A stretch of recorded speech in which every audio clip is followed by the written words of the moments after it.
Hey there, ass kickers. This is an unusual introduction, not like my usual. I will get to the podcast episode in just a moment. This is not an ad. This is not a commercial. I beg you to not fast forward this. Last night, the night before the podcast was supposed to go live at 6 p.m., I sent an urgent email to my team saying, stop the presses, pause the podcast episode that's going out very, very early in the morning because I don't feel comfortable with it going out yet. I wanted to record this quick audio for you to talk about something that I said in the podcast that's been bothering me pretty much since I recorded this episode, I don't know, maybe a week and a half ago or so with Kate. And yesterday I reached out to Kate and I said, remember that part in the podcast where I said this? What do you think about that? It's not sitting with me well. And she started laughing and she said, when you said that, I thought to myself, oh, that's going to piss some people off. And I was like, okay, then my gut is telling me that I need to do some thinking about this. I've been thinking about it and I decided not to edit out what I said in the podcast episode, but I do feel like I need to preface it and I need to explain because I care so much about y'all. All right, so in the podcast episode, you will hear Kate and I talking about the Kavanaugh hearings and what happened with all of that. And there is a part in the episode where I say, for those people who think this, and I'm just going to wait until you listen to the episode, I said, fuck you.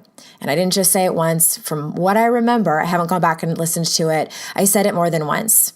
And I think that in my community of listeners, there's going to be a lot of you who agree with what I said and feel the same pain and hurt of what I'm feeling. And I think that there's going to be some of you who don't agree with what I said. And you are in that camp of people who I'm talking about and who you might think I'm saying fuck you to you. I've had to take like 17 deep breaths before I recorded this extra intro, the intro to the intro.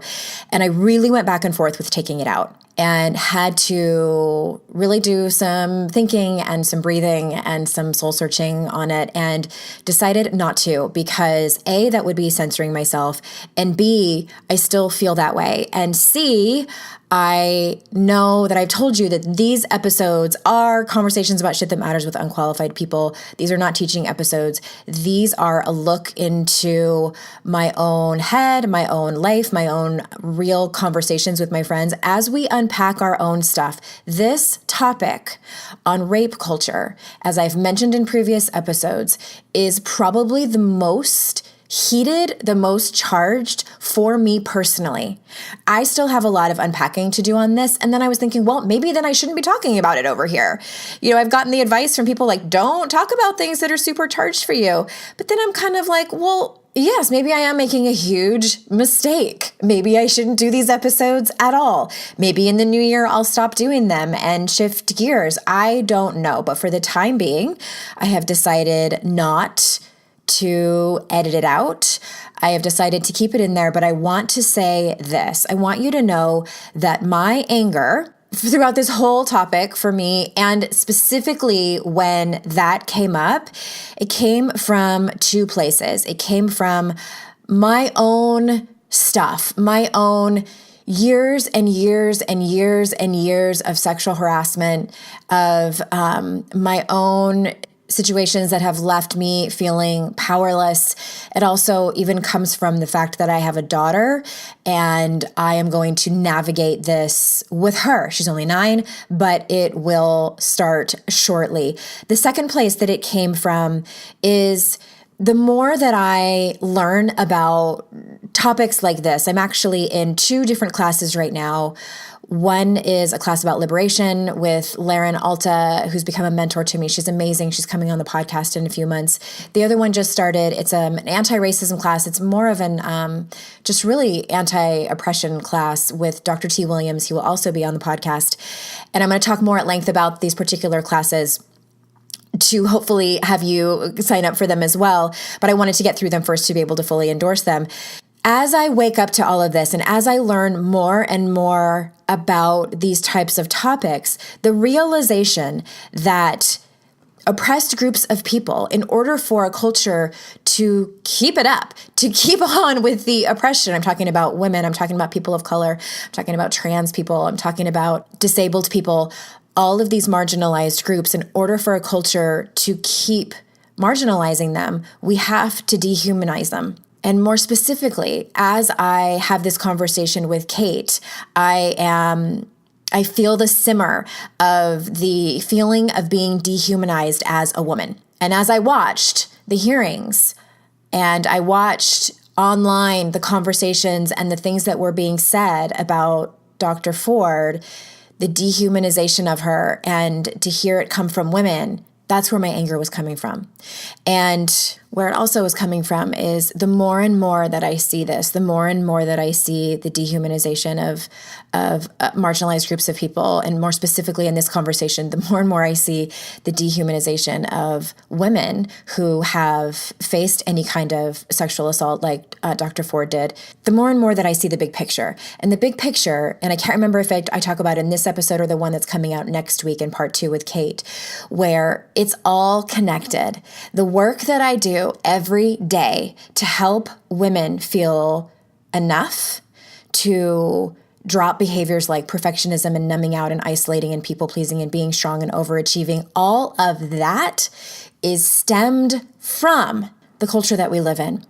We are taught those things. The messaging that we receive, we are socialized to create these patterns, to behave this way, to think this way, to feel this way.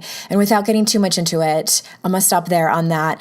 And just please know that the last thing that I want to do is create a divide in this community. And my intention was never, ever to hurt anyone's feelings or speak directly to one person. When I'm saying fuck you, I'm saying fuck you to this culture, to this society that's been created that keeps women down. I also want to say one quick thing about anger. And anger for me has never been a stranger. And I feel like I've always been an expressive person, especially emotionally. And truly, there was a time where I had very poor emotional boundaries. I didn't know where I ended and another person began, and didn't know how to express them in a healthy manner when I was in conversation and communicating with other people.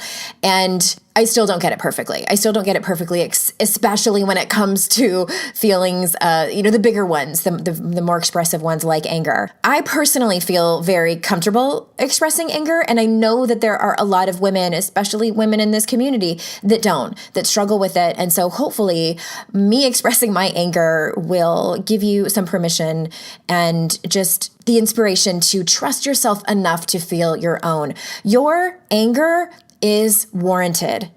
Absolutely, 1,000%, especially when it comes to this topic. Holy shit. I feel in some ways we need to be angry. We need to be angry. And it's not a but, it's an and. And when it comes to actual change, it can very much not be helpful. And that really is what prompted me to do this intro and feel like maybe that wasn't the best way to express it. I feel like when we're in meaningful conversations with people around these very, very important topics, anger tends to shut things down. So I just wanted to say that real quick thing about anger. And at the end of the day, I am human and things don't come out perfectly and with elegance and the way that I probably want them to. And I'm still going through this with you as well. But again, my decision was to leave it in, but I really wanted to give you this intro to the intro. So without making you wait any further, here is your regularly scheduled program. This is your Kick-Ass Life podcast, episode number 253. This is the Your Kick-Ass Life podcast with Andrea Owen, a no BS guide to self-help and badassery. Because ladies, let's face it, life's too short for it to not kick ass.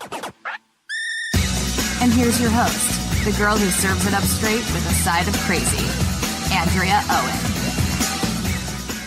Hey there, ass kickers. Welcome to another episode of the podcast. As always, I am so glad that you're here.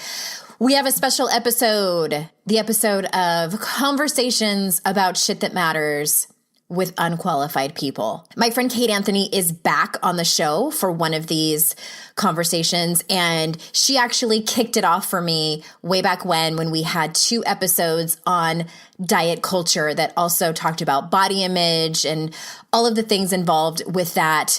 It ended up being 2 parts because we had so much to say about it. And then the last one I had was a few weeks ago with my friend Elizabeth Dialto on all things race and topics surrounding that as well. I love these conversations and the feedback that I've gotten from y'all that it is helpful too and that you are enjoying them. I just love the name. Can I say it again? Conversations about shit that matters with unqualified people. I need some like special dramatic intro for that. That is coming. I am also in a really great mood because I am currently obsessed with a particular group of women that are in a program that I'm running called the mentorship. And these women, y'all, are blowing my mind. It never ceases to amaze me how awesome it is to watch a group of women come together because a couple of things happen without fail. One thing is that they have major breakthroughs. It's kind of obvious, like when you dedicate yourself to this type of work, when you have skin in the game, when you have committed to the time and emotional effort and financial investment that it is, you will have breakthroughs. And the things that these women are doing and that they're supporting each other with, like, not that I think that that wouldn't happen, but it's like, it's so incredibly beautiful to watch. It just, oh, I'm like a proud mama chicken over here with my little chicks. And it's just, I could not be more proud of them and obsessed with them. The other thing that happens, and I guess this is directly related to the first thing, but it's the sense of community that is created there. This is a smaller group, and their level of vulnerability and sharing things that they've never shared before, sharing things that are so scary for them, and the support, the immediate support that comes in on that Facebook group, and holding each other and just really letting each other know, like, you're not alone. And what ends up happening is that I'm not the one sort of like driving the bus. They all pitch in and come together and everyone's supporting each other. And there's really just nothing like it. And I'm just obsessed with them. And I know some of you guys listen to the podcast. So yes, you, all of you, it's been so incredibly beautiful to watch. And not to mention what I hear sometimes, and I heard it from 2 different women on my last retreat, this is the same work that we're doing. It's the Daring Way work, is that they say, I have had such a hard time trusting women for so long. Or one woman said, I've never trusted women. My mother was not there for me, and it's just been failed female relationship, friendship after another, and I've never trusted women. And this weekend has been the first time where I actually trust the people here, and I have hope that I can take this into my real personal life and trust women.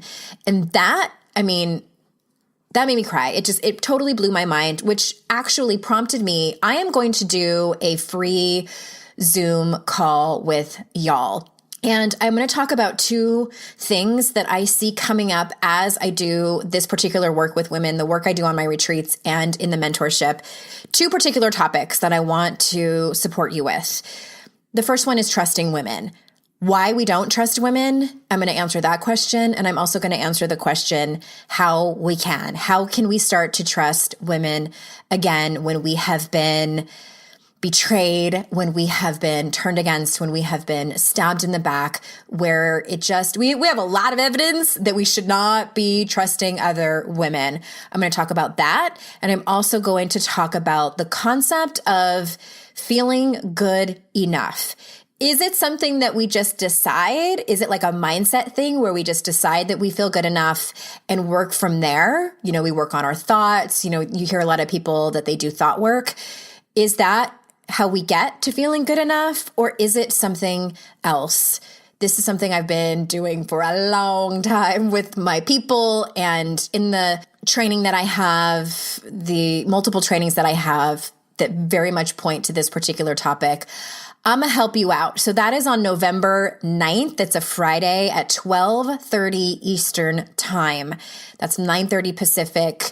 All you have to do is go to yourkickasslife.com/call on that date and time. You don't need to sign up for anything. November 9th at 12:30. Go to yourkickasslife.com/call.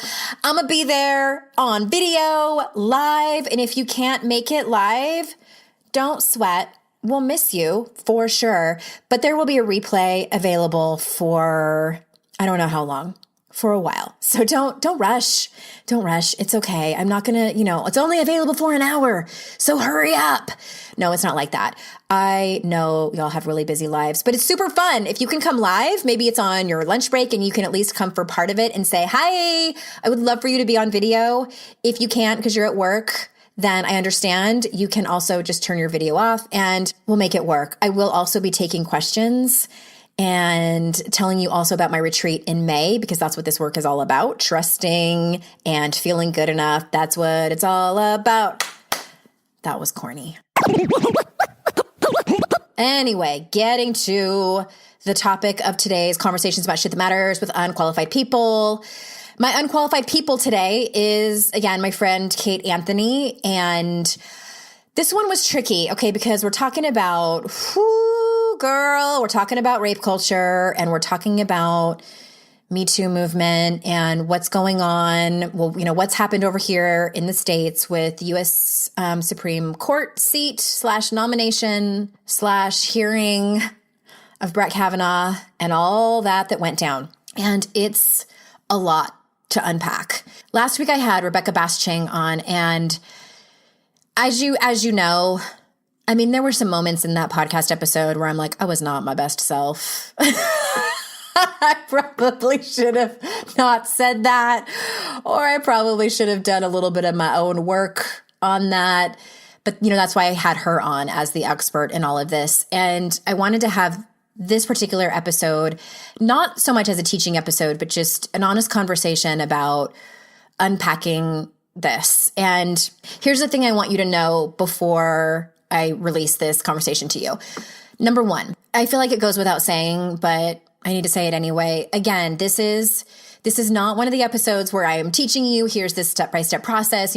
Those are the episodes where I show up as my, I try my best, but my most professional, best self. That is my work self.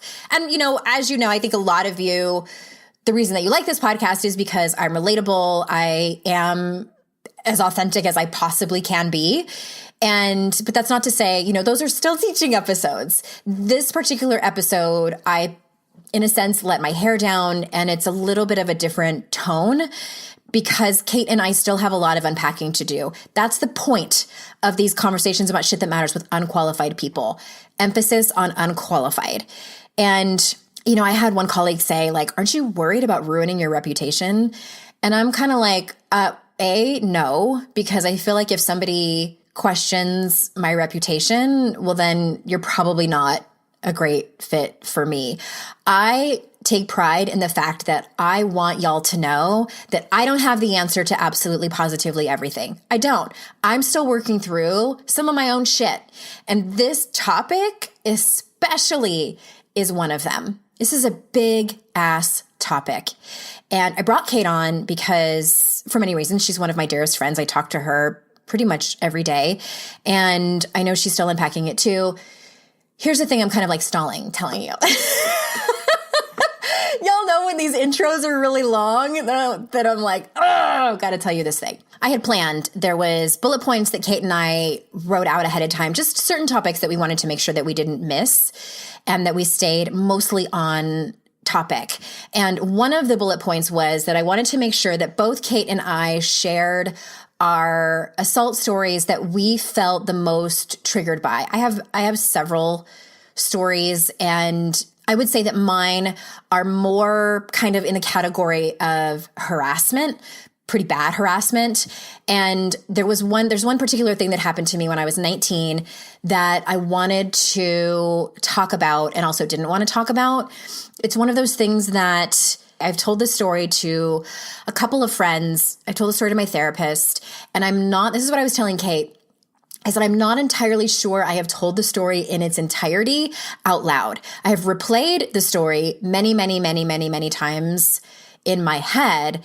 And it is also something that I have gotten help with more recently over the last 4 years because it is a story that came out when I was in my training for the Daring Way, when we talked about our shame stories, there was this one thing that came out, and it was something that I had always blamed myself. I had always thought that it wasn't that big of a deal. Well, it was an assault, but it wasn't violent. I actually liked the person. I actually got myself into that predicament, and then it went sideways, and I didn't know how to handle it, and I was young, and just excuses as to why I made up it wasn't that big of a deal in order to protect myself. And so while Kate and I are having this conversation, I'm like watching the time go by, and I am just like procrastinating and dragging my feet about bringing up the story and saying it during our conversation. So she and I ended the call. Y'all, it's an hour and 15 minutes just of her and I talking. This is probably the longest episode out of all 260 some episodes I've had. And so I messaged her and I said, you know what? I didn't tell my story, and I had planned on it, and I had mentioned it in the episode last week with Rebecca that I was going to tell it, and I chickened out. And I thought, well, maybe I could tell it in the intro by myself as I'm doing right now. And then the thought of doing that made me just like, it was an instant like, no, because I do believe it's more vulnerable to do that alone, even though I'm here with my dog. I needed Kate to be there. And I know all of you are here, but it is a little bit of a different situation. So I needed Kate there. And I said, can we do a part 2 where I can tell that story and you're with me? And she agreed. And so that is coming next week. If we can make the stars align to jump on and be able to record again. If it doesn't come out next week, never fear. It's just because our schedules got mixed up, and we will do it the following week. She and I both have, and we're on totally different time zones. So it's kind of tricky getting us to be able to get on the phone together. It's coming. And my reason for wanting to do it, I have a couple of reasons. I think for my own healing to be able to tell the story. And P.S., I do not ever think that that's a part of everyone's healing to tell their story on a platform like mine. I think it works for some people. And I think if you can even just tell one person, then that is a tremendous step in your healing. The other thing is that I am committed to showing y'all what courage looks like for me. And again, courage might look different for you. And I am ready to tell the story. It's one of those things that's like, are we ever truly ready? When I came out with my sobriety story, when I had 1 year of sobriety, I have 7 now, but when I had 1 year, I was ready, but I wasn't ready. And it's the same thing with this. In order for me to make sense of all of this, in order for me to heal from it and forgive my 19-year-old self for the mistakes that I made, and just truly accept the fact that it was in fact not my fault, and to continue to unpack my own unconscious misogyny, my own participation in patriarchy. This is part of that process for me. And again, I don't think it's that process for everyone, but I like to be able to show you what that looks like for me, in hopes that you can find whatever healing you need to do and walk towards that. All right, so this has gone on for about 15 minutes. I'm done dragging my feet on this. So without further ado, here is Conversations About Shit That Matters with Unqualified People with your host, Andrea Owen, and my dear friend, Kate Anthony. Kate Anthony, welcome back to the show. Thank you for having me, Andrea. You like my professional podcasting voice? I do. I feel like I've mastered it after 150-something episodes. No, excuse me, 250-something episodes. Oh my God. Yeah. You're my hero. I have a lot of practice. How are you doing today? Let's start there. I'm good. I have to say that, since your audience knows my story, most of them anyway, I am finally getting my strength back at the gym. And so while that makes me feel really good, like I keep going when I'm in class and stuff, Michelle will text me afterwards and say, like, you've totally killed it. And I'm like, yes. And I feel it. I feel my strength coming back. But it also means that I'm really exhausted after class. Being 40-something. Everything. I'm, 47 years old, giving it everything I can and peak. And I'm like, But so I feel good. I'm just a little like, whew, man. That Tired. was a hard workout, but I'm tired, but I'm good. I'm good today. How are you today, Andrea? I'm feeling a little emo. I wonder if I'm going to start my period Mm, soon. I was listening mm, to Florence and the Machine, and mm. if people don't know who that is, please stop everything that you're doing. Go to Spotify or wherever you get music and listen to all of Florence's songs. Yeah. Um, she's one of those artists that speaks to me, and I know I'm not the only Yeah. one. And the song is called, I think it's called Sky Full of Song. It's from this year. It was Hmm. released this year. And Hmm. I was listening to it and I had never heard it before. And I'm like listening to it in the car and I'm listening to the lyrics. I'm like, oh my God, this about sums up my love addiction. And I'm crying. And then I had a hair appointment this morning and my hairdresser's a Republican. So we were debating and we have good banter. But sometimes I'm like, you're kidding, right? You're kidding with that comment, right? So it's been a good lesson for me to have these real conversations in person with people Yeah. and not fly off the handle and be respectful because as you know, we can't have these conversations and be heard with, telling someone that they're dumb. Not going to work. Yeah, I was listening to NPR this morning and they're doing a whole series, I don't know, going to different regions in elections that are in swing states or we're not a swing state obviously, but in regions that matter, right? For Kate's in districts. California, for those of you that don't know. Oh, yes, I'm in California, but they're doing it nationally. Like it's the national NPR is doing it, but they were here in your old stomping grounds they were in Huntington Beach. And they talked to two different people and it was really interesting. There was this one woman who was like, I think she was saying that people were calling her a racist because she's a Trump supporter and how she was like, I'm so not a racist. And I don't understand, if you met me, you would see that I was like the nicest person or whatever. And this other woman who was a Democrat was like, I just don't think it's helpful. Like, I don't think it's helpful for us to go around calling people racist because it immediately shuts the conversation down. Yeah. We can have that debate. We can talk about all of those things that we're not here to talk about today. But anyway, there are so many ways in which, and we've actually had this conversation a number of times offline about how to keep the dialogue open versus how to shut it down, right?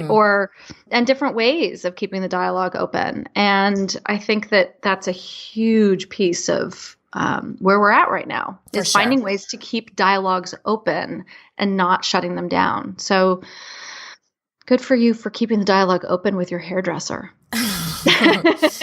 He's great. He's funny and great. And I was having this conversation on Facebook. There was a Facebook friend of mine who posted something about how God bless her, she said something to the effect of, every time I see a person of color within a group of people that's by themselves, I make it a point to go and sit with that person and have a conversation. And I read that and I was like, wow. Yep. Which, I mean, how do you react to that when you hear that? I'm like, yeah. Okay. Yeah. So I read that and was like, good for you. But what you're doing on Facebook is called performance activism. That's like, hey, and I know this person and I'm pretty sure that's what she was doing. You're talking about the fact that they decided to promote that or say exactly. that. Not the fact that she did it. Yeah. Like, good for her for whatever, for noticing that person was by themselves and not being included, which I kind of feel like we should do that to all people. But this is not like an all lives matter thing at all. But her posting it on Facebook. Yeah. I felt like, and I know this person, and then I really thought that it was performance activism, which what that is, y'all, and I have so done this in the past, and then I realized it and was like, oh, okay. It's when you are trying to get people to think that you're a good, not racist, good white person. Like, hey, everybody. Look at me. Look at I have how a black friend, not racist I am. Look over here at me being not racist. Right. Smiling. Right. Another person commented and said, this post makes me feel weird. And she was like, weird how? And then the person basically said what I just said. And then two more people commented in that thread and said, yeah, I felt the same way. And she went off.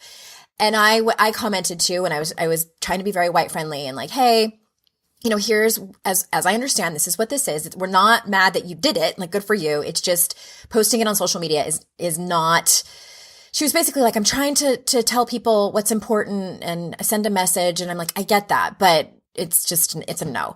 But anyway, in my post to her, I said, what I'm doing is having conversations like with people in real life, you know, like PTA moms and my hairdresser. And it's just, I think that's how change is created at a grassroots level. Just think social media is, people can hide behind the keyboards. And also, P.S. on this topic, and then we'll move into the real topic we were talking about. We're going to talk about, I'm reading the book, White Fragility, Why It's So Hard for White People to Talk About Racism. Oh, wow. Okay. It's so good. Is All it? white people need to read it. I have to read it really slow because it's so rich and there's so much information packed into it. And I'm doing a lot of highlighting and going back and reading things. And I'm only like on chapter 2, and there's so much that I've learned already. And basically, you know, how I don't even want to get into it. I'll save it for another time because we really need to get to the topic. I know you and I will talk and talk and talk, and people are like, I thought this was about something else. Another episode of Conversations About Shit That Matters with Unqualified People. We'll talk about that. Okay. We'll talk about that. I'll read it and then we'll like do a little book club reenactment or something. Yeah, I love that. But we're going to talk about another light topic. I don't even know. I mean, by the time this episode comes out, I will have a title for it. But I think we're talking about rape culture. We're talking about a few different things. And I think what I wanted this episode to be is sort of you and I not being experts at this. And again, this is what these episodes are, is you and I sort of unpacking our own stuff within this. Right. And this is not at all meant to be, and this is kind of a warning for you, Kate. I'm just kidding. This is not at all like a, God damn it! Flipping tables. How did this happen? That would be not helpful. And again, and I don't think that's helpful. I love that you had to warn me about that. Because given the invitation, I know you'd run with it. That's why I love you. Exactly. No, but again, I don't think that's helpful, right? It's just as helpful as calling Republicans racist. Like, that's not helpful. It's not helpful at all. I mean, here's the thing. I mean, we've talked about this. If we're gonna identify rape culture, let's identify rape culture, because you know, we started talking about rape culture, and I told this story to you, and I'll tell our listeners here that I was talking about rape culture with my son, and he's 13, and he was really confused. He was like, "What do you mean rape culture?" He's like, "We don't live in a culture that likes rape. We don't go around raping people." Mm-hmm. I mean, so he was taking the term literally. He was taking the term literally. Fair enough. And I think that's another way that we divide, that it gets really divisive when we point out rape culture. This is why men get super defensive. Sure. This is why like, I've never like legitimately raped someone. Right. I'm assuming that's what they think.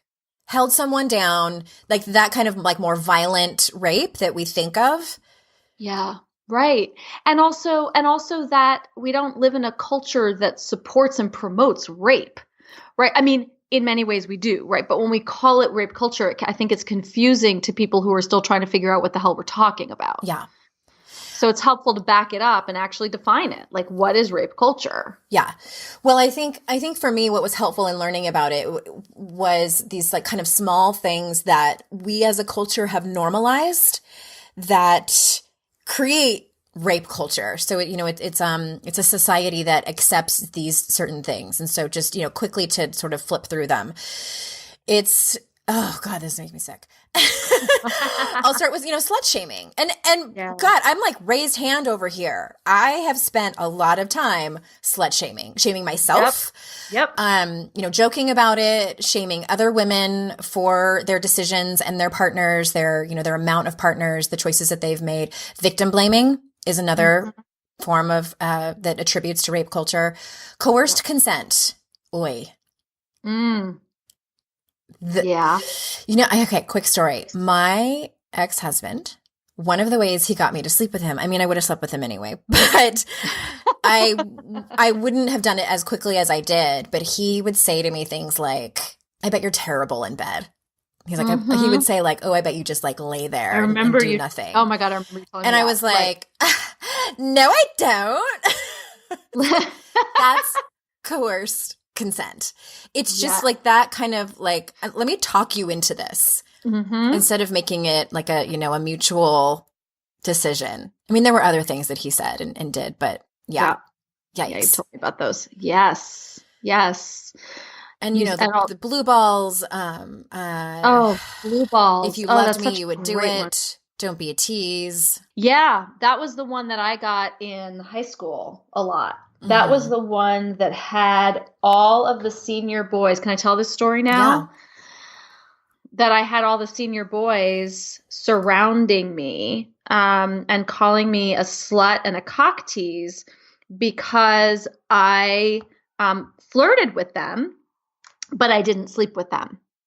So, and I was a sophomore. And the senior boys now I went to Stuyvesant High School in New York City, and that's where the Beastie Boys went. And Shut these, up. you knew that, Sorry. right? So these were like when the Beastie Boys graduated, these were, I think these boys were like sophomores or juniors when the Beasties were seniors. So they were kind of the Beastie underlings. They were the ones that sort of took over that role in the school. And when I got to school, one of them I had known since nursery school. So when I got to the school, the senior boys were all like, wanted to hang out with me. I had like an intro to the senior boys. So I was really cool. And so I got invited to all the parties.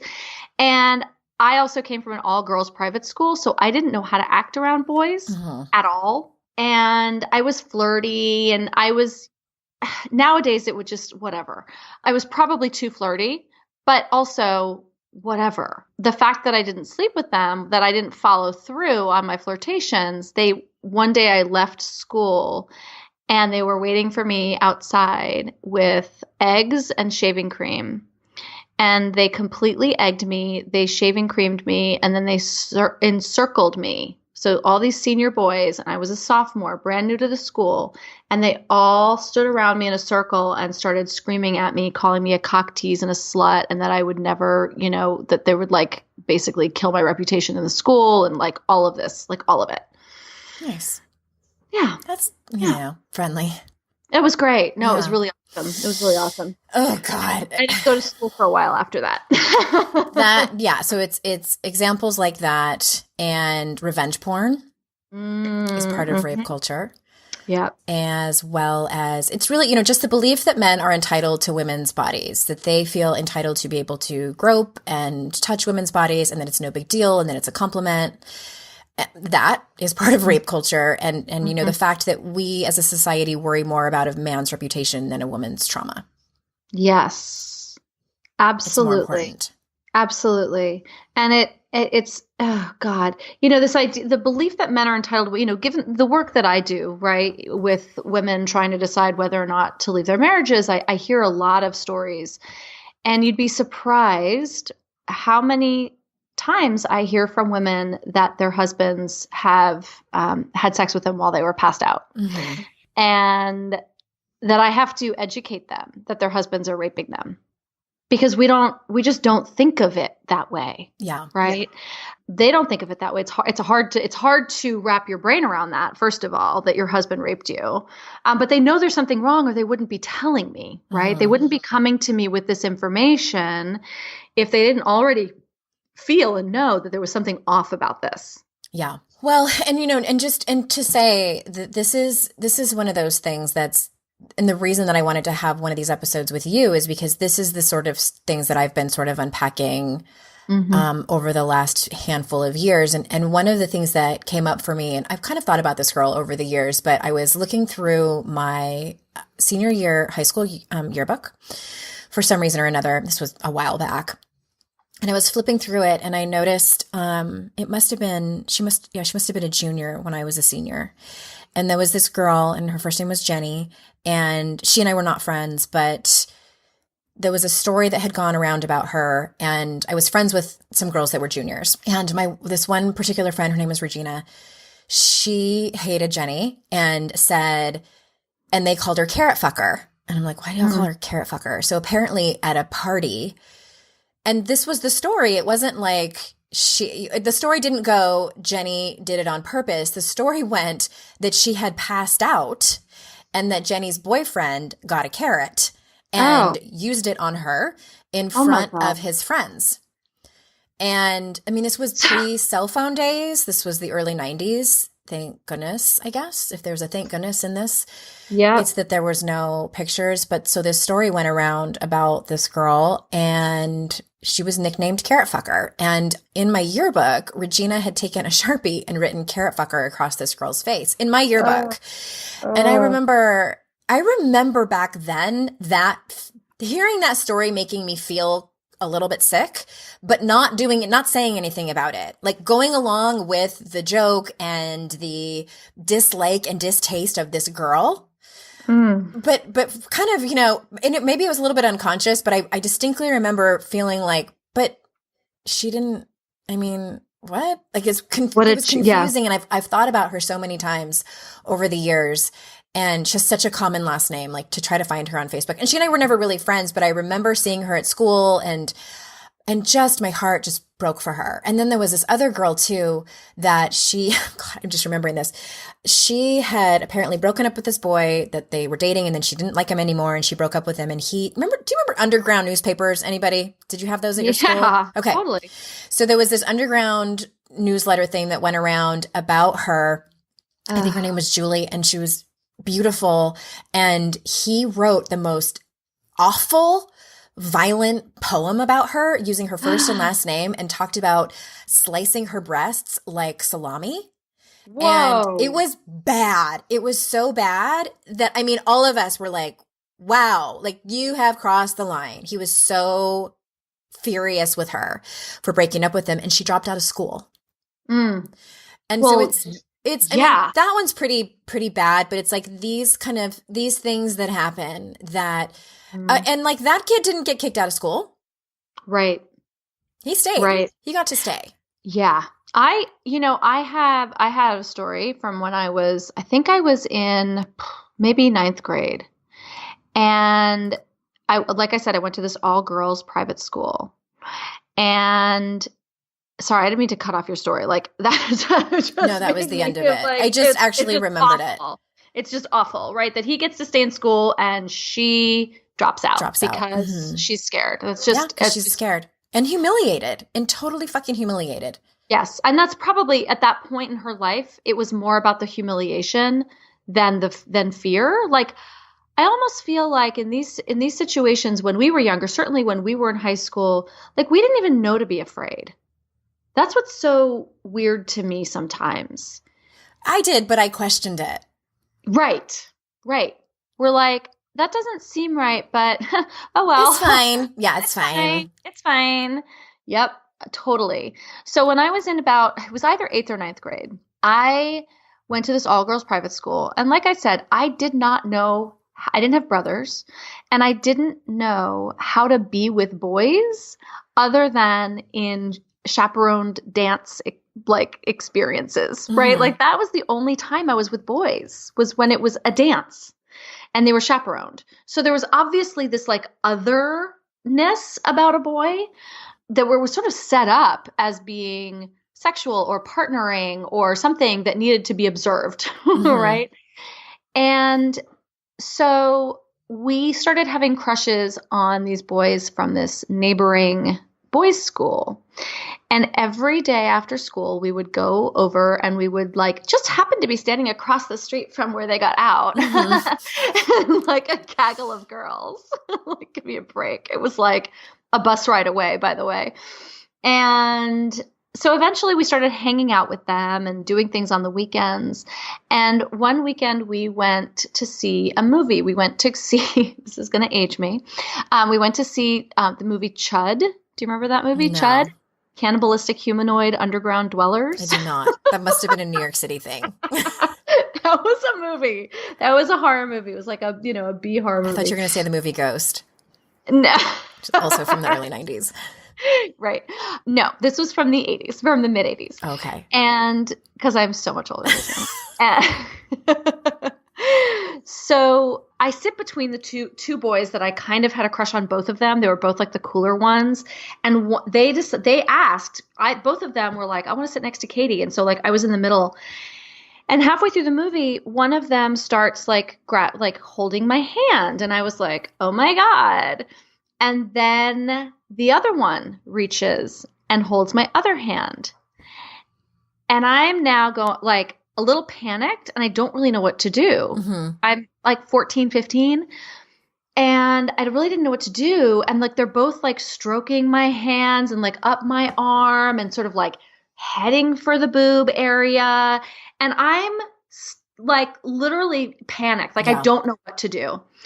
And I don't do anything because I was so codependent. I didn't want to rock the boat. I was such a people pleaser. And also, like, who knows what to do in that situation? Well, like, whose parents actually like tell them? Right. I'm like taking notes because I'm like, oh yeah, I need to talk to my kids about that. Yeah. I mean, not today, but right. Exactly. inapplicable. So we leave the movie theater and they start, there was a Burger King commercial at the time. And the song for it was, "There was one and we made it for you, but it was too good not to be two." It was like a double something. And they start singing that. And then there was a radio station in New York at the time called WKTU, which I think is still around. And they start going, "Brought to you by WKTU, Katie totally used." And it suddenly dawns on me that this entire thing was pre-planned, that they decided, both of them, to sit next to me on either side so that they could do this to me, and then taught me for it. And for the next year, they continued to taught me. They had DJs at school dances scream KTU and sing the Burger King song. Like, this went on for a year. Yeah. It was, anyway. Blurg. Yep. Yeah. I might need to take a break to throw up. Well, no, I'm remembering, and I'm sure I'm making up that the listeners are remembering stories, from their younger years that are kind of coming back. And yeah, I'm remembering one too from my very first boyfriend. And all I wanted to do was make out. I was in ninth grade. I didn't want to do anything except make out. I didn't even really want him to feel me up. And he would, in the car, with his hand with his arm over my shoulder, and would grope me. And it would freak me out because his mom was driving and we were in the back seat. Oh, and I'm like, nice. It's like a Danny Zuko move. It was so creepy. And, I didn't want to because I didn't want to. And B, I didn't want to because his mom was in the car. And, but it's like and then he ended up breaking up with me because I wouldn't do anything else with him. I don't know how I had the wherewithal to actually say no, like when we were alone, which wasn't very often. But he broke up with me with a note and told me in the note, I feel like we're just friends who hold hands. And I was like, well, what's wrong with that? Right? Yeah. And so also, I was brokenhearted. Yeah. And the thing I wanted to add about my story about the KTU was that I was there with a bunch of my girlfriends, and they all looked at me like I was such a disappointment and a failure and a slut. Yeah. And they all put me in the cab, and they were just like, they were sort of shaking their heads and like, "I can't believe you. That is so disgusting." And so it was a complete victim shaming and victim blaming experience. That was my first victim blaming experience. Yeah. Gross. Actually, It was my second, but but who's counting? Right. Exactly. Who's counting? Exactly. Okay. Well, let's sort of shift gears. Okay. Well, what do you think? I was thinking about toxic masculinity, and I don't know if you want to go there yet. Do you want to go there? Sure. Well, so yay! So let's define toxic masculinity as I understand it, right? And here's the thing: is that one of the most important things to me when I have these conversations is how do we invite men into these conversations? Yeah. Because so much of these conversations are anti-man and they're not, right? They're not. But I can see how they can certainly appear that way. Sure. When we're telling our experience and we're talking about these horrible things that men have done to us. And I think it's really important to recognize that men are just as much victims of rape culture as we are. I agree. Men have been taught that this is how they respond to and deal with women, that this is how they respond to their urges, that this is how they, like all of it, right? Yeah. Oh, and that's another part of rape culture too, is, like dress coding girls only and, that it's a distraction to boys and basically saying that boys and men are these creatures who cannot control their urges and they're like wild animals. And it's up to us to figure that out for them. Right. Right. And help that. Or like help them not do that by covering up. By covering up. And not wearing tight pants and things like that. Yeah, no spaghetti straps, no short skirts, etc. I agree with you, and not that I ever want to compare anything to racism because it's such its own thing, but the way that I feel about it, when I as I'm reading the book White Fragility, and the author is talking about how it's very much like the analogy of the fish in the water. The two fish are in the water, and the one fish says to the other, "How's the water today?" And the fish says, "What water?" What water? So it's like you're not even realizing that this is what we've been born into. This is the messaging that we have received, that we have been socialized a certain way, both genders, and that it's not helpful for us to say to someone, "You're such a fucking racist. You are a terrible human being." It's the same to men, as we're outraged looking at Brett Kavanaugh, because we all know a Brett Kavanaugh. We all know that guy who's a little bit or a lot rapey. And it's so, I feel like for many of us, and I can only speak from my own experience, the easiest thing to access is anger because we're reliving our own shit. And I think it's righteous. I think I get it. And when we're done, I think that we need to really understand that this is a culture that they've grown up in and it's the messaging that they've received. And although I think that he could have handled it very, very differently, for the record, I really think that it would have been different had he said, "I don't remember doing that.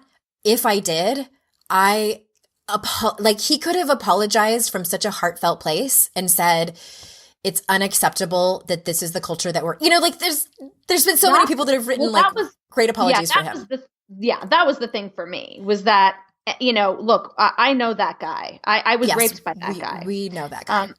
I know that guy really well. He's my rapist, literally. I mean, I said to Ray on the phone the week that it happened, I was like, yeah, so it was great watching my rapist testify in front of the Supreme Court. And he was like, "Oh my God, you're so right. That's him. That's Ray's him." your BFF, right? Ray's my BFF, yeah. Okay. And who knows my rapist, and was like, "Oh my God, you literally had to sit and watch your rapist testify."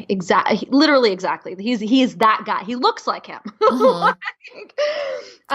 It could have been different. It could have been so different if he had said, "Oh my God, I don't remember. And yeah, I drank a lot in college or in high school, and I don't remember this, but if she's saying that this happened, I take full responsibility." And like, if he had just done that, we would all been like, we would have all had our mouths hanging open. Go ahead. Yeah. And I think it would have been a whole different situation. And can I just say this too, for the record, and you and I have never discussed this, but I think the thing that feels like such a fucking slap in the face is when people, and so many women have said this, well, after Dr. Ford testified, well, I believe her that it happened, but I don't believe that it was Brett Kavanaugh. And I'm just like, fuck you. Fuck you. That is like throwing everybody a bone. Like, oh, look at me. I do believe women. I do. I'm a good white person. I believe women, but I don't think it was him. No, fuck you. No, seriously.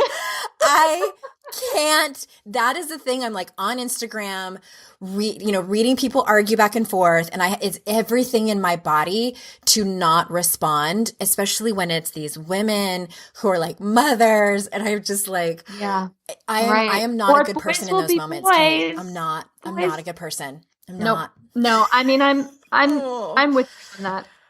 I'm with you on that. Like such a slap being a survivor, I was unconscious for my rape, and I know exactly who did it. I know, I don't know any of the details. I don't know what day it was. I don't know what year it was. I don't, I can kind of guess because I knew that we were dating in these years. But the things that I remember so fucking clearly are our friend Rhett saying to him before we left the party, "Hey, she's drunk. Don't do anything stupid while she's passed out." I don't know how I remember that. I don't. Mhm. I was drunk. I was really drunk. I remember, I don't know how we got home. I remember waking up in the morning and being sticky and having my underwear around my ankles and wondering how the hell that happened. And I remember him sort of vaguely remember him sheepishly saying that, that I had moaned, so I must have liked it while I was passed out. So like there are things that are so clear to me. And the idea, like a victim never forgets who assaulted her, ever. It's one of the things that, and she was the best witness that you could imagine because she actually took the science, right? And like, was like, no, here's how it works. Your, what's the part of your brain that, anyway, that remembers that That's the smart part. The smart part. That's the smart part. Yeah, right. I know. I keep wanting to say the hypotenuse, but that's not it. Hypothalamus? It wasn't the hypothalamus, though. It was the hippocampus. Hippocampus, the other H1. The other H1. So anyway, yes, I'm in agreement with you. And I think it could have been really different. That's what I have a lot of forgiving to do, and I need to do my own work on that. Are there people saying, I believe it happened, but I don't think that he did it? I feel like if I were her, that would hurt the most.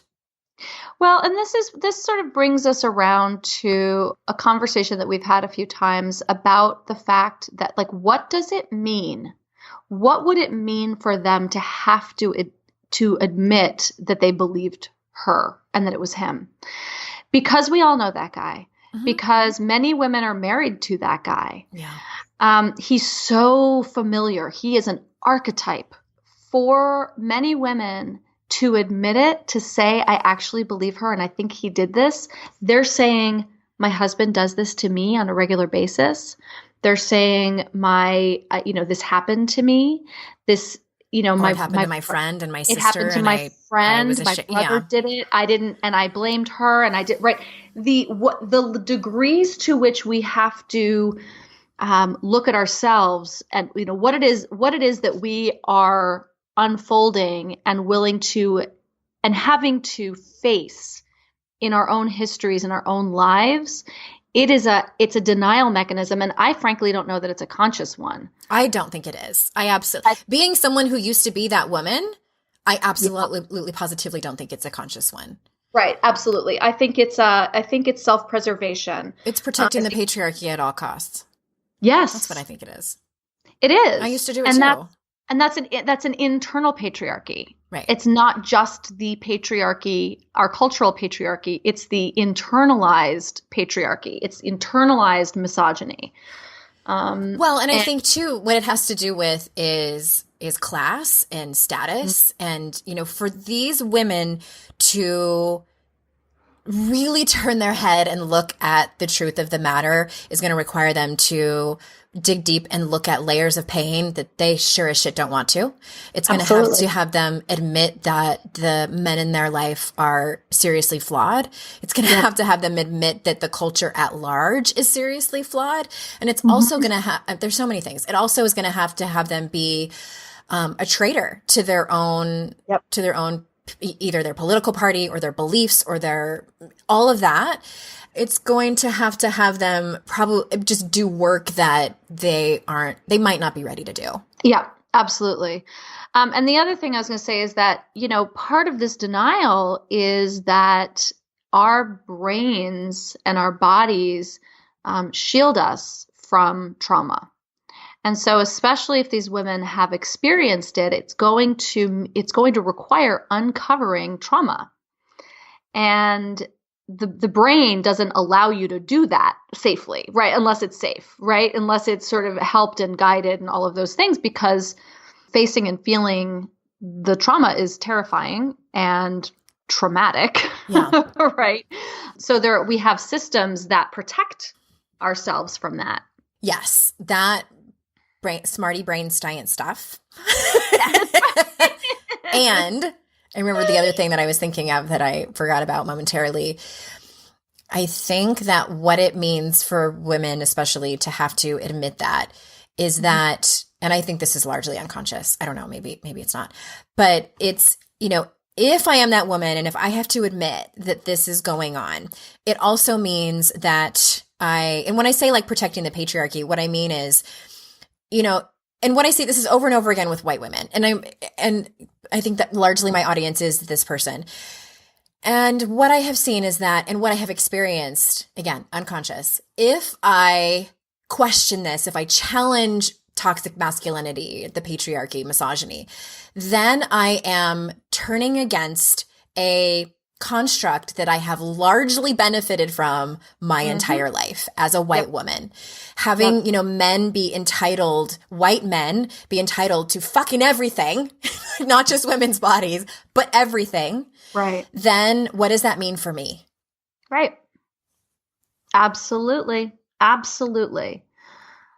Everything unravels. I think that it's all in this piece, right? I feel like this is the nucleus of it all. And I don't have a solution. I mean, like, shit, why did I have you come on here? God damn it. We're totally unqualified to talk about this because we don't have the solution. It's just like, wow, yeah, this really fucking sucks. Well, and like, okay, then it becomes the question, like, how do we talk to women and have them understand this? Because like, I know you're in LA, but I'm in rural North Carolina where I have found like two friends who I can text and send like angry gifts back and forth to about stuff like this. But I have these friendships with these women, and by and large, I am not Andrea Owen, life coach, author, and podcaster them. I am Andrea, Colton and Sydney's mama. And so I have, these friendships with them, and a lot of them are surface level friendships. And I assume, I don't know, they don't have stickers on their cars, but I assume a lot of them have different beliefs than I do, and probably would, raise an eyebrow at this conversation. So then the question becomes, how do I have this conversation? And I don't think it is a planned thing. I think it just is kind of organic and just happens. I don't know. How do I do it, Kate? Yeah. You say, listen to my podcast. It was a great episode of my podcast. Well, I think it's organic, just kind of like the conversation I had this morning with my hairdresser. I don't even remember how it came up. Oh, I think I was telling him, I remember how it came up. I was telling him about the Netflix series. And if you guys haven't watched it, there's 4 of them now. Tom Hanks produced it. Actually, it started on CNN. It's the different decades. It started with the 60s, 70s, 80s, and they just released the 90s. And Jason and I were watching it, and they were talking about Clinton's presidency. And when he first started, I was not old enough to vote. And even if I was, I probably would not have, because I was too busy. I was too busy participating in toxic masculinity with my boyfriend. No, I'm just kidding. I'm kidding. But you're too busy upholding the patriarchy. Anyway, I was busy all by myself. No, but that's what I was talking to my hairdresser about, was this episode, and we started talking about Clinton's, and he's older than I am, so we were conversing about it, and then we started talking about Hillary Clinton, and then we started talking about other things, politics. And so I think that that's sort of an example of how a conversation can go in that direction. And for me personally, what I have to be very mindful of is to pay attention to my breathing, because I get very heated and emotional about things, especially this. Yeah. And I'll think to myself, like, what the fuck? Like, but it's helpful for me to remember that nothing changes when we get angry. And it's best just to get curious. Ask curiosity questions. Yeah, curiosity is hard for me in this arena. Me too. It's like, I don't want to know. I don't actually want to know your thought process. I mean, yeah, it's hard. That's my own work, right? That I don't want to be curious about this. You just shut down a conversation when you're not curious about it. Amy's really good at that. Our mutual friend Amy Smith, she's good at being curious and because I love the term white friendly. I posted something on Facebook the other day. I will link to it in the show notes for people, just talking about my story and how I used to believe different things, and now I believe this thing. I specifically left out the words white privilege, racism, white supremacy, patriarchy. I left them out because I have a lot of friends now, Facebook friends on my personal page, who are like my neighbors and stuff. And I knew if they were reading that and they read those words, they'd be like, nope, and keep scrolling. So it's like I'm trying to invite people into this conversation, and then I get slammed in private messages about how I didn't do it right. Anyway, How you didn't do it right. I didn't do it right. Yeah. But that's what that is. That's being white friendly. Is like, hey everybody, big smile. Let's have So a I've conversation. never heard that term before. Yeah. Is this white? So white friendly is like being palatable to white people, Yes, like using language that's palatable. yes. And I feel like, I think there are two schools of thought, right? There's the burn the shit to the ground, call that people one. out for their racism and their white supremacy and like all of that shit and their white privilege and blah, blah, blah, blah, blah. And then there's the school of thought that, maybe being more white friendly and opening up the door slowly to these conversations and being in curiosity and being just a little bit, I feel like it's an accessibility issue. Yeah. That's going to be more effective. And frankly, I don't know the answer to that. I know that for me, I would rather take the latter approach. And I don't know if white friendly is a derogatory term. I don't know.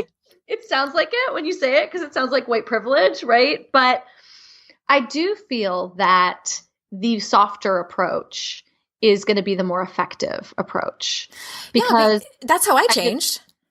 Well, right, exactly. And I feel like anyone calling anyone else a racist or slamming their fists or slamming doors or whatever, it's like, it's never going to change minds. Or a misogynist or male chauvinist pig. Yeah. Right. In the history of the world, that has never changed a mind as far as. I don't think so. I don't know. Yeah. I don't know the research on that, but I know that how I changed was. I did the history of the entire world. Oh, good. Yeah, I'm so glad you brought something useful. Yeah. But I had my best friend from my sophomore year in high school up until, we're still friends, but we're not besties anymore. She has been a Democrat for forever. And she and I had arguments when I was younger. And then this woman that I worked with, whom I loved, her name was Linda, she was also a Democrat and got into an argument with her too. And them getting heated, I mean, I probably started it, admittedly, but it didn't change my mind. You immediately get defensive. You immediately throw anything. You're attacking each other and attacking each other's beliefs and morals. And then when it becomes a personal attack, fucking forget it. Nobody's listening to each other. You're just pissed off. So how I changed was exactly how you described. It was a class that I took and I wasn't expecting anything. I did not walk in there expecting to have my mind changed or anything. I was walking in there planning to get an A in a class so I can finish my bachelor's degree. And it changed my life. And it was the opportunity to listen and have discussions and be challenged on my beliefs, but not criticized for them and not judged harshly for them. That was the key. That was absolutely 1,000% the key, to feel like I was still being heard and challenged at the same time. And what's also interesting is that I've been learning about white fragility and all of these conversations is that we end up, everybody has kind of a stamina or endurance for this conversation, for conversations like this. Really any conversation. So like people listening, you might be in a relationship, like a partnership with someone where that person is so new to talking about their feelings and emotions, they get exhausted after like 20, 30 minutes and they're like, I can't anymore. And it's the same with this. We have a certain amount of time or words that we can exchange with someone at a heated level or an emotional level before we get defensive, before we stop listening, before, I think it's the same. And that's how I think that's how we make change. I agree. I really do. I think, and this sort of goes back to the toxic masculinity and how we invite men into this conversation, because if we are saying things like all men are trash, I've seen that a lot. Not helpful. Yeah, it's not helpful. It turns men away from the conversation. And just like, white women, it's like it's not up to Black people to solve racism in our country. It's up to white people. And it's not up to women to solve toxic masculinity. It's up to men. So we have to find ways to invite them into the conversation and understand the ways in which they are suffering from the systems of oppression that also have them at the top of the food chain. Yeah. And for the record, I think we kind of like went sideways on this, but toxic masculinity is also living in a culture where we do not allow men to feel and express their feelings. So there's a great documentary that I recommended before called The Mask We Live In. the mask you live in, maybe. I'll link to it in the show notes. And it's really about this and how we invite men to show us their masculinity. They have to prove it. And that's through violence. It's through aggression. It's through how much money they make. It's through status. And that's not okay. But it's sort of like this paradox. I know you and I have talked about this a little bit, right? It's like, but wait a minute. Yeah. There was that SNL skit that was like Sensitive Ponytail Guy. Do you remember him? Oh, God, no, but it's exactly the problem that we had. It's a huge problem that I talk about all the time in the dating world. Go on. I don't know I don't know it, but I know it. He was like a guy with a ponytail and he would like cry all the time and it was super sensitive and emotional. And like women were like, oh God. So I think it's a big ask of men, right? We're like, okay, we want you to. Okay.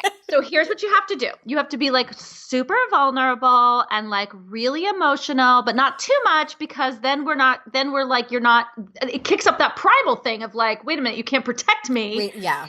Right? Like I still need you to be like manly and shit, but like, but you also need to be like totally vulnerable, but not too vulnerable because that's gross and right. That's weird. Not as vulnerable as me. It just, I don't have the answer to that. And then again, this is something I'm unpacking. And I was having this conversation with you a couple of weeks ago that I did not grow up in a family with any violence. It was not something I saw or anything like that. And so my high school boyfriend, my senior year, and he ended up being my first husband. He came from a family he was the middle child of 5 boys. There were lots of fist fights with each other. And I called 911 time because there was this fight out in the street with all these boys. And I can't even tell you how many fingernails I broke breaking up fights. I had elbows to the chin a couple of times. God. One was like a mosh pit in the 90s, which doesn't really count, but also being in the middle of fights and breaking up these fist fights. And it scared me every single time, but it became this sort of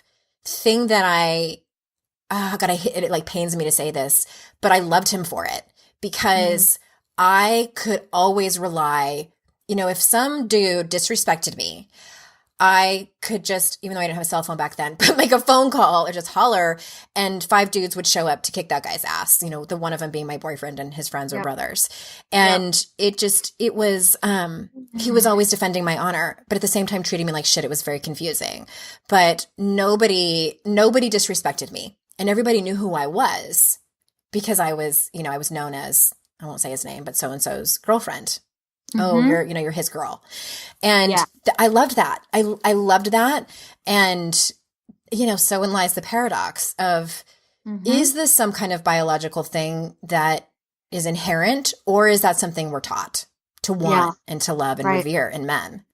Well, I mean, I think we can't find that out until we actually stop teaching it, right? Yeah. Because we do teach men to, we tell them that they fight like a girl or they're pussies or, don't cry, right? Like man up. I'm not going to let him talk to you like that. Yeah. There are all these things that we say to boys, not allowing them to cry, like don't cry, like little boys, teaching little boys that it's not okay to cry. Right. And so here's the thing is that those emotions stay in us. Those emotions, when we suppress them that way, they stay within and then they come out as violence and rage. Yeah. Like I'm telling you guys, watch that documentary. At least watch the trailer because that's exactly what they're talking about. And it's research that's done and former NFL coaches and it's great. It's really good. But that's toxic masculinity. And I think too, thinking back on my story, I think part of it was youth. Because when we got older, that wasn't as cool anymore. And now I'm like, I can't even imagine. Like, if my husband did that, I would be like, are you kidding me right now? We were at like a nature center, kind of like a zoo. And there was a dad that was doing that to some guy and his children were crying from embarrassment and fear. And I just was like, oh my God, no, it would not be something I would tolerate now. But I think part of it was because I was so young and it was a thing back then. But it's, And going back to your question about how do we invite men into this conversation, I think that's key. I think it starts with, oh God, this is hard because I've done it and it has been interesting. It starts with having a conversation with your partners and the men in your life that you love about this. Yeah. And asking them what they think. I mean, you could just start with that. Ask them to watch that documentary with you. Mm-hmm. Yeah. I don't have a husband or a partner, so I can't. Oh, Kate. No, it's okay. That's okay. Do you want to? Let's talk about your dating life. That's a good segue. Oh yeah, yeah. My dating life, because it's been pretty easy, right? I mean, total respect. Oh my God, it's you guys would not great believe communication. It. Oh my God, I'm just teeming with amazing men. They're knocking down my door. I don't mean to be They're dismissive. I know it's been a ride. It's been a ride, and I'm not doing it anymore. I'm literally not, and I feel like it's wrong time to do it, because here's what's amazing is that we also have all men. What I'm finding is a lot of men, and I also live in LA, so let's just put that out on the table. Our friend Kira always says that if I moved to Madison, I would clean up, but very different to Wisconsin. I have to move to Wisconsin. All the cheese you want. I am lactose intolerant. Oh shit! No pun intended. So you're gonna go on days. The flatulence. Okay. Oh, the flatulence. So do you want to tell a story about? I mean, I think everyone kind of knows about just dating in this day and age, or maybe they don't. I don't know.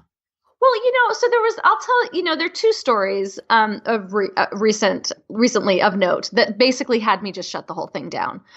One of them was this guy who, in hindsight, I'm fairly sure was married.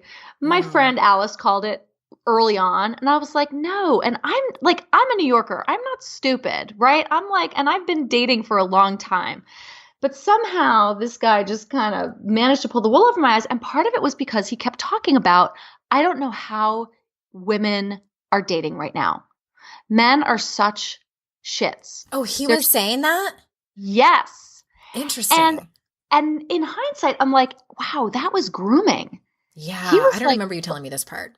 He was totally grooming me, because that's one of the things that I loved about him, was that we would have these great conversations about toxic masculinity. He seemed evolved. He was Australian. Mm-hmm. He seemed evolved. And he was respectful. And we had a date one night at his hotel room, and I was like, just so you know, sex is off the table. I want to come and be with you, and I want to hang out with you, and I want to watch a movie with you and have dinner and cuddle. But I just don't want to feel like I'm constantly fielding, because this is part of the experience. I think that almost all women who are listening to this now are going to know what I'm talking about constantly fielding your, constantly maneuvering so that you're not allowing them in, right? There's a game that happens where they're trying to get something that you're trying to avoid them getting. And it's this constant positioning of fielding their advances. And I was like, I just don't want to feel that. And he was like, I totally get it. And he was totally respectful, and he totally didn't do it. And then he fully ghosted me. Oh yeah. I remember that. Fully ghosted me. Everything was great. Everything was really good. And who knows if it was, who knows why, but I think that it's partly because he was probably married. But there's more to that story that makes it just horrifying that he did that. And then the other story is about this guy that I was going to meet for a date, and he offered, at first, he was like, there's a great place on my corner. He offered to come to my neighborhood, and I was like, I would rather not date in my neighborhood anymore. I feel like they could play Kate's Dates bingo at this point in the bars in my neighborhood. So I decided, I was like, I'll come to you. That's totally fine. He said, there's a great place on my corner. I said, great. And then he said, well, what do you like to drink? I'll have something in case you want to come back for a nightcap. This is a first date. I had never met this person. Weird question to ask. I don't know. Yeah. And I said, it took me a long time to figure out how I was going to respond. And I channeled Amy Smith, and I said, that is so generous of you, and it's so thoughtful of you to want to consider my needs in advance of our date. However, I really don't make it a habit of going home with men that I've met on the internet on a first date. I hope you understand, blah, blah, blah. And the next morning he canceled our date. Yeah, I remember that. And I was like, okay. And then he sort of came back around and I didn't sort of put anything together. I was just like, all right, whatever. He abruptly canceled it, said he had to go up north. Then there were some communications where I realized he was here. It was all very weird. And then it sort of got rescheduled. And he said, great. So, there's there's permit parking on my block. LA has like a lot of permit parking, right? You can't park there unless you have a permit. So he said, there's permit parking on my block. I'll try to reserve you a spot and I'll bring you out a parking pass when you get there. And I thought, but this is LA. Every bar and restaurant has a parking lot. And this means that he's going to have to like wait until there's a spot on his block, park his car in the spot, come out with a permit, move his car into the garage. Then it made no sense. And I said, hey, if it's all the same to you, I am going to, there is a parking lot at that restaurant. So I think I'll just park there and I'll meet you at the bar. And he abruptly canceled the date. And I realized that 2 times I set boundaries that meant that I was not coming up to his apartment. He canceled the date. I realized that it was very predatory. So I woke up at 2:00 in the morning with my intuition screaming that there was something seriously wrong here. And that was when I sent him the text that said, hey, you know what? I think I'll just park at the parking lot. And then he canceled the date. And I was like, yeah. He canceled the date and I didn't even respond. And then I blocked him. When I sort of processed it after a couple of days, I was like, oh my God. And I blocked him because I was like, this is not, there's something seriously wrong here. And you know what? Here's the deal. Maybe there wasn't. Maybe he was really super considerate and maybe he was really new to dating and he was really trying hard. It's entirely possible. Live in a culture, right? Here's the thing, that we live in a culture where, and he's a dad, so I don't know. He's got a daughter. Like, I just don't know. But we live in a culture where I am no longer willing to put myself at risk in that way. And that's what it is. Dating in 2018 in Los Angeles is putting yourself at risk every single day. And because we meet on the internet, we meet strangers on the internet. And I just don't feel safe enough doing it. I just don't. And fortunately, I have a very strongly honed intuition that I listen to, and I just thought, my God, if I had been another woman at another time, I may not have listened to this intuition and I could have been in serious danger. Yeah.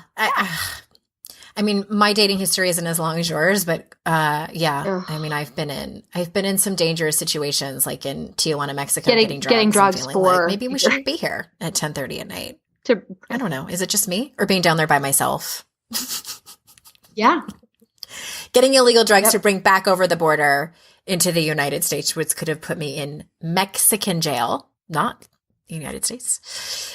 But anyway. All right. Well, here's what I think. I just want to kind of summarize because we've sort of been over a lot. I think that it's important for people to do. What I want people to walk away with is, if you are new to the term rape culture, do some research. I did a quick Google search and quite honestly, the articles that I read weren't great. So I think I'm going to, I just typed in like, what is rape culture? Maybe, I don't know. Everyone's Google's different, but I'm going to find some articles and maybe some great YouTube videos to put in the show notes. I highly encourage, again, everybody to watch the documentary, The Mask You Wear. I think that's the name of it. And also I think it's maybe, for the listeners to do some thinking about how they're also participating in patriarchy in this culture, because I know I sure as shit am still in certain ways. Like there's still today ways that I'm realizing like, oh shit, that thing. It's in the language that we use. I actually read an article where this particular person was saying that the term "fuck you" is part of rape culture, and I'm like, really? Don't take that away from me. Cut it. Please, I beg you. Because fork you just isn't the same. Doesn't cut it. But yeah, just I think educating yourself on what it looks like, how we all participate in it, and also the thing that I'm working on now, I'm going to attend a webinar. If it hasn't happened yet, I'll put a link in the show notes to it about consent and how to talk to our children about consent. Because I know a lot of people are asking me questions about how do I talk to my kids about this? And I'm like, I don't know. I'm not an expert on that. I'm still learning. But there's a person that I'm learning from. His name's Dr. T. Oh, cool. And I was introduced to him by my friend Elizabeth Dialto. I actually signed up for an anti-racism class that he's offering. I'll have to tell you about it, Kate. And he is also doing this webinar with these two colleagues of his on not just consent about sex. It's about teaching your children how to have conversations or how to tell people, don't touch my body, or I don't want to hug, those types of things. So I think that's important. And then thinking about how to have this conversation with our peers and our friends and our neighbors and our hairdressers. And as a mom, the men in our life. I know this is like, as a mom with a 13-year-old boy, I'm always like, it's challenging. As we unpack it ourselves. Yeah. I actually have a question for you before we wrap up, because I was talking to my friend and colleague Rebecca on the last podcast episode, and we were talking about the argument that people are giving about, now I'm worried about my son being falsely accused. And there was a woman who was challenging me in the Instagram comments. The very rare time I did choose to respond to someone.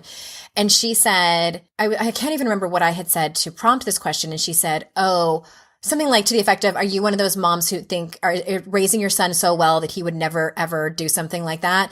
And I didn't respond to her because I knew she was just, kind of poking the dragon. Anytime anybody pokes and says anytime someone's bringing in your parenting, that is passive aggressive shaming, and I won't have it. And I'm like, no, we're not doing this. Right. So I think that my answer to that is, I don't think that my child is incapable of doing heinous things. I think that I just would be, I don't know, like, would I be massively disappointed and heartbroken? Of course I would. But I think that I'm just not worried about it. I'm more worried about my daughter navigating this world as a woman and navigating toxic masculinity and misogyny and the harassment that she is no doubt I started dealing with it when I was 13 and she's 9 now. That keeps me up at night. That makes me angry. That makes me sick, more so than worrying about my son being falsely accused. So my question for you is, are you worried about your son being falsely accused? Why or why not? I'm not I'm not worried about him being falsely accused. I'm more worried about, there's a great episode of Law and Order SVU on this that I can tell you about and put it in the show notes because I made him watch it. And here's what I'm worried about. I think the conversation with my son is, I don't think you're a rapist, right? But I think that when you get too drunk to be able to control yourself and you get out of hand, and make good choices. You make really bad choices, right? So it's a conversation about alcohol use and drug use, even more so than rape necessarily. Because I think anybody can behave really badly when they're too. Oh God, especially teenagers, teenage boys. Like, come on. So yes, and I think that this episode of Law and Order I thought was really well done because at the end of it, even the girl didn't want him prosecuted. The victim, it was kind of minor. It was, he pushed something too far. He thought she was into it. He pushed too far. He was drunk. He wasn't paying attention. He wasn't taking her cues, and he pushed. And it turned out that he was prosecuted for rape. He lost his scholarship to Stanford. He got kicked out of Stanford before he was about to go. He was on the registry for life. And, it was a great example of an almost innocent, right? Not necessarily innocent, but a almost innocent situation having ramifications for the rest of your life. And it's no joke. It sounds like it's like slightly gray area, but it depends on, it's subjective. And perhaps. And yet you're living with those consequences forever. And it wasn't exactly gray, but he was so remorseful in sobriety. Like, once he realized what had happened, he was so remorseful, and it was too late. And that's what I worry about more than him being falsely accused. I do not worry about my son being falsely accused. I more worry about him doing something dumb. Yeah. I talked to my husband about this, and because, I don't have that experience of walking through the world as a teenage boy. And my husband said, and we were talking about our son, and he said, I don't worry about him as much as I worry about the influence of his peers. Yeah. Yes. And my husband was speaking from experience. Same. And that made me think. That doesn't make me feel better. Thanks, Jay. You're welcome. Yeah, you're welcome for that. So here's the thing too, before we wrap up, is that I want to ask all those people who are so very worried about their sons being falsely accused. Okay, then when are you going to have a conversation with your son about consent? When are you going to have a conversation with your son about what's okay and what's not okay, about drinking, about their peers' influence, about all of that, showing them documentaries, having them take classes. And if there's not classes at their school or at their college or in their area, then finding one where there is, because I think that we have to be proactive about it, and we can't pretend like, oh, not my son. My son would never do that. All of our sons would. You can't pretend. All of our sons are capable. I'm sure that Brock Turner's mom never would have thought that her son would do something like that. And Brett Kavanaugh's mom, same thing. I think we can't put our heads in the sand and pretend like our child would never do that. No, we really can't. We really, really can't. And I think you're doing a disservice if you Well, think and that. Again, I think that these are probably the same women who are denying that it happens, or that are saying that holding up the patriarchy. I'm going to have to make a theme song about that. Upholding the patriarchy. Yes. A little jingle. Yeah. I used to be right there. 100%, right? And I think that it is the same conversation. They're the same, yeah. They're not easy conversations either, and it's just, everyone's going to be uncomfortable. I mean, I don't know anyone who can't wait to have the sex talk with their kids. I know some people who don't even have it at all, or just tell their kids don't do it, and I just, that's not helpful. Please that's don't not helpful. do that. It's not helpful because they're going to learn about it from reality TV and their friends and porn. They're going to learn about it from porn. Yep. No. Ugh. Okay. Another conversation for another time. I think that this episode has made everyone really uncomfortable. It's made me extremely uncomfortable. I've had to take off my flannel shirt and my bra because the straps are digging in, and I'm like, this conversation. And you're one of my greatest friends. It's still, I say that because it's still greatly uncomfortable for me, and we don't have the answers. And this has just been an honest conversation between two friends. Thanks, my love. Thanks for being here. I'm so grateful that you asked me to talk about this. I also feel very uncomfortable, and did we do it right? But that's the whole point. We don't know. That's the whole point. That's the whole point. And I don't think it. And I want to, because you've been so gracious with your time to come on here and volunteered yourself, tell everybody what you do. And because your work might speak to some of my listeners, and I believe wholeheartedly in what you do in your work, and I endorse you 1,000%. So. Well, I adore you, and thank you. I appreciate that. I work with women who are either trying to decide whether or not to leave their marriages. That's mostly what I do. And then I also work with women through the divorce process, through the emotional, logistical, strategic aspects, not the legal. And, a lot of the work that I do with women in the should I stay or should I go arena is around uncovering layers of patriarchal oppression that, a lot of women who are waking up to this stuff are suddenly realizing that these marriages are exactly a mirror of what's going on in our culture, and they want out, and they don't know how to do it because they're still wrapped up in it. And for the record, you're not pro-divorce and anti-man. No, you're not. No. Oh my God. Listen, I am pro-healthy, happy relationships.